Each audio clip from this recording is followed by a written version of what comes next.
Je suis toujours avec Valérie Bécard, coordonnatrice scientifique au CIREG, le Centre interuniversitaire de recherche sur les cycles de vie des produits, procédés, services. On parle de terrains contaminés. Donc, Madame Bécard, vous êtes toujours là? Toujours au poste. Toujours au poste. Et on a parlé de ces coins terrains contaminés, des conséquences que ça peut avoir, comment décontaminer un terrain. Vous me faites présentement de la recherche sur les cycles de vie. Bon, quand on parle de cycle de vie, c'est facilement compréhensible quand on parle, par exemple, d'un crayon. Mais juste pour le bénéfice de tous, est-ce que vous pouvez rappeler brièvement c'est quoi une analyse de cycle de vie d'un produit? Bon, on va partir du crayon, c'est un bon exemple. L'analyse de cycle de vie d'un produit, c'est évaluer les impacts environnementaux potentiels d'un produit tout au long de son cycle de vie, c'est-à-dire de l'extraction des matières premières qui ont été nécessaires à sa fabrication, son transport, son utilisation et sa fin de vie, donc son retour à l'environnement, de son extraction à l'environnement à son retour à l'environnement. Donc, quand on fabrique le crayon, quelqu'un utilise le crayon, le jette. Bon. Donc, l'industrie a vraiment un contrôle du début jusqu'à la fin de la vie du produit. Mais là, on parle de terrain contaminé. Comment on fait pour analyser le cycle de vie d'un produit? Le produit ici, c'est un terrain contaminé. On n'a pas du tout de contrôle sur le début. Donc, comment on fait pour faire une analyse de cycle de vie comme ça? Pas besoin de contrôle pour faire une analyse de cycle de vie. En fait, c'est une image, c'est une photographie environnementale qu'on fait. On pourrait parler d'une empreinte environnementale. Et on ne va pas regarder un produit, on va regarder la gestion d'un terrain contaminé. Donc, les choix qu'on peut faire face à ce terrain contaminé-là. OK, d'accord. Donc là, on se retrouve devant un terrain contaminé. Et là, vous évaluez la gestion parce que, donc là, on parlait comment décontaminer un terrain, par exemple. Et là, dans la question de gestion, c'est comment faire pour le décontaminer? Est-ce que c'est vraiment juste la gestion de la décontamination? Non, c'est tout ce qu'on a. Bon, tout le cycle de vie, toutes les étapes. C'est-à-dire pour décontaminer ou ne pas décontaminer. Parce qu'on peut décider de ne pas décontaminer un terrain. Eh bien, si on se rend compte que c'est pas comment je pourrais dire, avantageux environnementalement, on pourrait décider de se faire ce qu'on appelle l'atténuation naturelle. Donc, laisser le temps faire naturellement en suivant ce qui se passe sur le terrain et donc faire ce choix-là que ce serait plus avantageux pour l'environnement que d'aller creuser ce sol-là, le transporter ailleurs et le décontaminer ailleurs, ramener de l'eau de sol au même endroit, etc. Donc c'est ça, c'est vraiment quand vous faites l'analyse de cycle de vie d'un terrain contaminé, c'est que vous évaluez, ce serait quoi les conséquences environnementales de décontaminer ce terrain-là.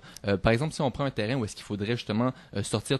l'exemple des Chopingus, vous parliez d'exemple, le Chopingus, c'était un gros terrain contaminé. Ici, ça s'est révélé un choix judicieux environnementalement de décontaminer ce terrain-là. Ça s'est révélé un choix judicieux parce qu'il ne faut pas oublier toutes les conséquences, comme tu disais. C'est-à-dire que, tu l'as dit au début, dans ton introduction, c'est qu'il y a énormément de friches à Montréal, qu'on est donc en zone urbaine, qui sont contaminées, sur lesquelles on pourrait potentiellement faire du développement immobilier, du développement urbain, faire quelque chose de sensé au niveau urbain et éviter l'étalement urbain. Donc, éviter d'aller s'étaler davantage vers les banlieues. Donc, augmenter le transport, augmenter les gaz à effet de serre.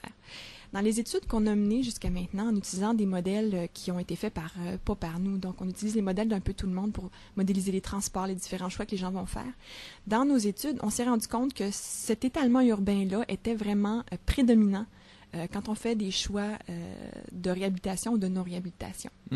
Ça veut dire quoi? Ça veut dire que si on compare l'impact d'une contamination aux hydrocarbures, donc l'impact sur l'être humain, puis qu'on compare l'impact des gaz à effet de serre que l'on produit si on se transporte tous les matins de la banlieue à Montréal, ben cet impact-là est beaucoup plus important quand on les compare entre eux.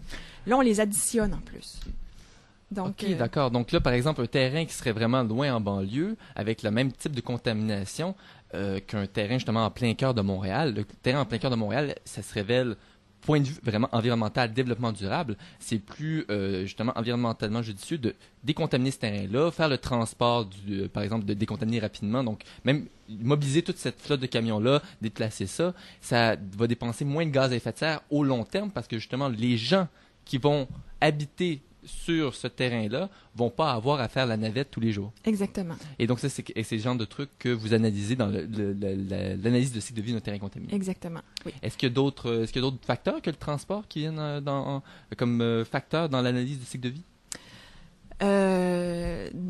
Plus principalement pour les sols contaminés, bon, il y a le transport, il y a il y a les infrastructures qui sont reliées à la décontamination. Donc, quand on parle d'hydrocarbures pétroliers, bon, les infrastructures sont pas très importantes, mais si on regarde une contamination un petit peu plus importante, peut-être qu'il va falloir construire des bioréacteurs ou utiliser, incinérer peut-être la contamination. Donc, ce sont des impacts aussi qu'il faut aussi considérer dans notre analyse. Puis pour terminer l'entrevue, c'est qui vos clients? Qui vient vous voir? Est-ce que c'est seulement les gouvernements qui viennent vous voir? Non. Nous, on fait une analyse de cycle de vie des produits, des services, des méthodes de gestion. Donc, ce sont des entreprises, des PME, des grosses entreprises, les gouvernements, les municipalités. Donc, c'est très varié. Donc, n'importe quelle institution analyse de cycle de vie de leur terrain contaminé ou n'importe quel produit peut venir vous voir et faire une analyse. Exactement, oui. Et Madame Valérie Bécard, je rappelle que vous êtes coordonnatrice scientifique au CIREGL, le Centre interuniversitaire de recherche sur les cycles de vie des produits, procédés et services. Vous étiez avec nous pour nous parler de terrain contaminé. Merci beaucoup d'être venu à l'émission. Merci à vous, ça m'a fait plaisir. Merci. Au revoir.